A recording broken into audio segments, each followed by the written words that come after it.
Sorry everyone, I know you want a Caulfield Guineas Day preview, but I got to get this one out first. I was thinking of doing 8 race card previews for during the week, and I put a poll out earlier in the week asking whether to do it on Wednesday previews or Friday night previews. Most of you guys voted for Friday night, so here we are, ready to get into Cranbourne. It's just going to be my top 4 on the screen, and a new strategy is starting, so let's get on with it. Race number 1 is a 3-year-old benchmark 64 over the 1200 metres, and on with Time of My Life. Half sister to the champion mare Winx, this filly. Bolted in at Geelong on debut, beating good horses in Bad Girl, Bubbles and Isthmus. I hope they scratch from Caulfield on Saturday because it'll just bolt in here. Haven't got a rider on Lordster, but I still think it's the main danger. Clinton McDonald trains, good winner last start. Jewel Bay and Antics next best, but I'm with Time of My Life. Race 2 is a maiden over the 1200 metres. It was out of the top 2 for me, but I've got Universal Harmony on top. Started a $1.55 favourite last start at Horsham. I really like the SB profile of this horse.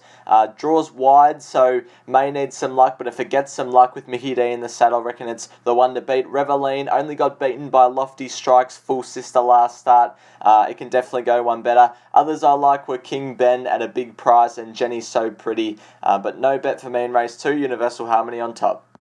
Race 3 is the annual Cranbourne Corinthian for the Battlers over the 1200 metres, and I'm with Space Cowboy here at a bit of a price. This horse gets in with the lightweight, is only 1 from 7 first up. It's off a break, but I had some good SPs last campaign. Beat the second horse in Sky Warrior 3 back, so I'm happy to have it on top, especially at the price. Sky Warrior in for second. With the lightweight, it'll go forward and be hard to beat, but don't know too much about this lot. I'm with Space Cowboy at a bit of a price at $10. Race 4 is a fillies and mares maiden over the 1500 metres, and my best of the day comes up in this race, Pavliani. This horse is first up off over a year. Didn't run too well last campaign, but had some serious excuses. Now stable change. Geordie Childs takes the ride, which I think is key. From gate 4 can settle in an on-speed roll, and its jump out leading in was absolutely superb. Has to be the one to beat. Ruby on Gold I thought could run well at a price. Could be a sharp improver with Laura Lafferty claiming, but I like Pavliani in race number 4. Race number 5 is a maiden over the 2500 metres, and I'm quite keen on Pat Carey and Harris Walker's gelding Mogadishu. This horse was really good at the end of 2100 last start in a maiden. Is a very one-paced horse, just keeps going the same pace the whole duration, but I think it'll eat up 2500 metres. It's by Fiorente, and from gate 5 will get a good run. Should be getting the job done in my opinion. Starvacious in for second. Ran second last start, is knocking on the door, but I'm quite keen Mogadishu in the staying race, race number 5. Race 6 is a benchmark 64 over the 2500 metres, and I'm with Turfy here at $8, but not too confident. I just think with the booking of Craig Newitt, it could be rousted forward from the wide gate and be put into the race 5th up. Was really good last start behind 5 Rings at Benalla. Untried at 2500, but it deserves to be tried at 2500, being by Turfontaine. Not confident, but I've got it on top. Havisham will go forward and give itself every chance. It's a good horse. Not confident in race 6 at all, but have Turfy on top ahead of Havisham.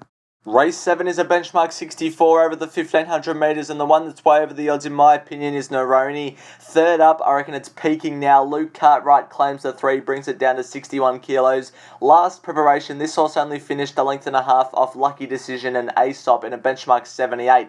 That's good enough form for a benchmark 64 in my opinion. I reckon it's ready to go and looks over the odds, definitely. Huguenot will go forward and give itself every chance leading, but I think Neroni's over the odds.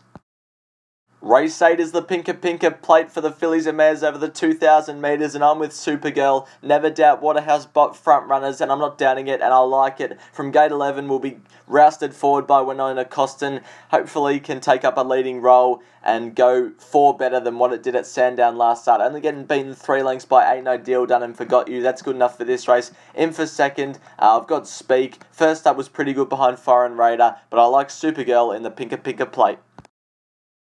Race 9 is a benchmark 64 over the 1300 metres, and I reckon we can blast out with Mondo. On debut, this horse only finished 3 lengths behind a horse called Cannonball, who was very good, and then last start beat Magnaspin in a maiden, so that's pretty good form for this. Might not be at its best first up, but I'm happy to take it based off its form. She's Notorious will go forward from its gate of gate 11 and look really hard to beat. It's also off a bit of a break, but I'm with Mondo to blast out in the last Cranbourne race 9.